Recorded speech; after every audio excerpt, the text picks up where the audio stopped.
She was 19 years old. Standing in the middle of the Spanish military academy courtyard, dressed in full uniform, swearing an oath before the king, her father, and the entire nation watching on live television. No hesitation, no trembling, just those eyes, steady and unblinking, looking straight ahead. Most teenagers her age were worrying about university exams. Leonor of Bourbon, Princess of Asturias, heir to the Spanish throne, was preparing to command. But here's what no camera ever fully captures. Behind every composed step she takes, behind every perfectly measured smile and every flawlessly worded speech, there is a rule.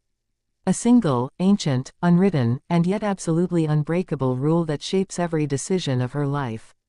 And once you understand it, you'll never look at modern royalty the same way again. To understand the rule, you first have to understand the girl, and the extraordinary weight of the crown she was born into.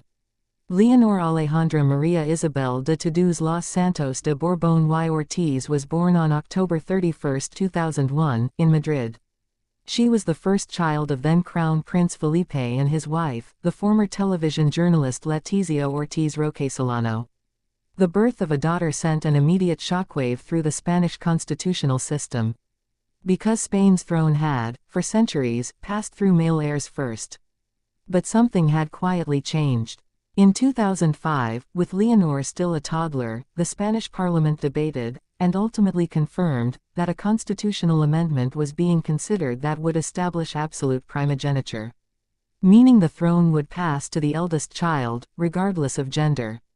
The debate was fierce. Traditionalists resisted. But in the end, the direction of history was clear. And in June 2014, when King Juan Carlos I abdicated and Felipe VI was crowned, Leonor, at just 12 years old, officially became the Princess of Asturias. Heir to the throne of Spain. She didn't ask for it. She couldn't decline it. It was hers from the moment she drew her first breath. And with it came the rule. Not a law you can find written in a single document. Not something her parents sat her down and explained. But something absorbed, slowly and completely, through every lesson, every protocol, every single public appearance since she was old enough to walk beside her parents in front of cameras. The rule is this: the crown must always come before the person. Everything else, every restriction, every sacrifice, every duty she performs, flows from that single principle. In August 2023, something happened that captured international attention. Princess Leonor, aged 21, enrolled at the General Military Academy of Zaragoza. This was not symbolic. This was not a photo opportunity. This was mandatory. Under Spanish law and centuries of tradition, the heir to the throne must undergo full military training, across all three branches of the armed forces. Army, Navy, Air Force. In that order. For a total of roughly 3 years of active military education. Leonor lived in the barracks. She ate in the mess hall. She rose before dawn. She completed the same physical drills, the same tactical exercises, the same grueling assessments as every other cadet. No exceptions for her title. No private suite in the corner. No car waiting to take her home on weekends at first. The academy treated her, at least in theory, as a cadet among cadets. And here is where the rule becomes tangible. Because Leonor could not fail. Not in the way ordinary cadets are permitted to fail, recalibrate, and try again. For a private citizen, military school is a test of personal resilience. For the future Queen of Spain, it is the opening chapter of a lifelong public record. Every grade, every performance, review, every photograph, it all feeds into the historical narrative of whether she is fit to lead. What people don't always appreciate is that the military training isn't just about military skills. It's about demonstrating discipline in public.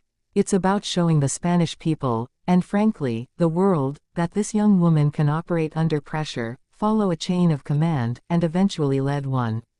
The stakes are enormous. In 2024, she moved on to the Naval Military School in Marin, Galicia, completing her naval training at sea, aboard actual Spanish Navy vessels.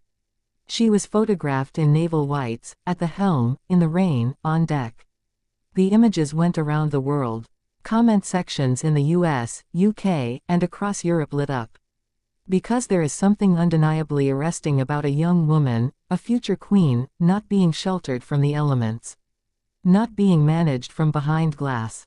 Actually being there. But this is the rule in action. The crown does not get to stay comfortable. The crown earns its legitimacy through visible effort. On October 31, 2019, her 18th birthday, Princess Leonor walked into the Spanish Parliament and delivered a speech before the assembled nation. She had done it before, in smaller settings.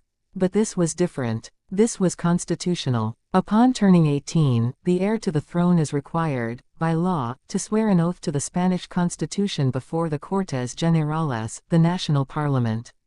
She wore a fitted white dress. Her dark hair was down. She was 18 years old. And she spoke about democracy, about the rule of law, about her commitment to the Spanish people, with the cadence of someone who had been rehearsing not just for months, but for a lifetime. The applause was long. Her father, King Felipe, sat beside her mother in the front row. Neither of them smiled with the relaxed pride of ordinary parents. They watched with the measured approval of a sovereign and his queen. Because for Leonor, even a birthday is not entirely her own. This is perhaps the most quietly devastating dimension of the rule: she cannot speak freely. Not in the way you and I can.